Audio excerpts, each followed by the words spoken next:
In this video, I'm going to tell you the best way to spend about $5,000 to get your home ready to sell.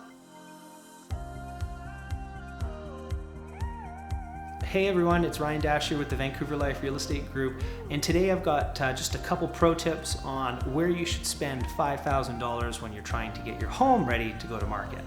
Paint is always the best return on your investment. So if your place is looking a little rough or there's areas of the home that need to be freshened up, white's looking extra crisp will look great, replacing light bulbs, little things like that to really make your home pop.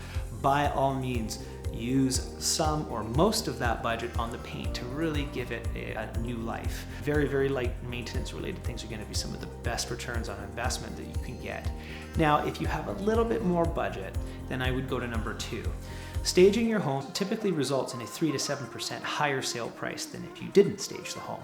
Instead of doing kitchen renos or bathroom renos, you're going to want to do something more effective and less invasive. So I would highly recommend that you use some of that budget on the staging. Your home might not need to be completely staged, but some rooms might need help, some rooms might need some art, and so on and so forth.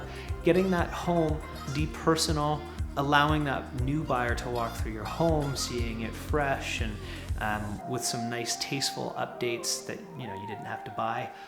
Anyways guys, again, Ryan Dasher with the Vancouver Life Real Estate Group. I hope you enjoyed that video. If you found it useful, please smash up those likes and hit that subscribe button. That's it.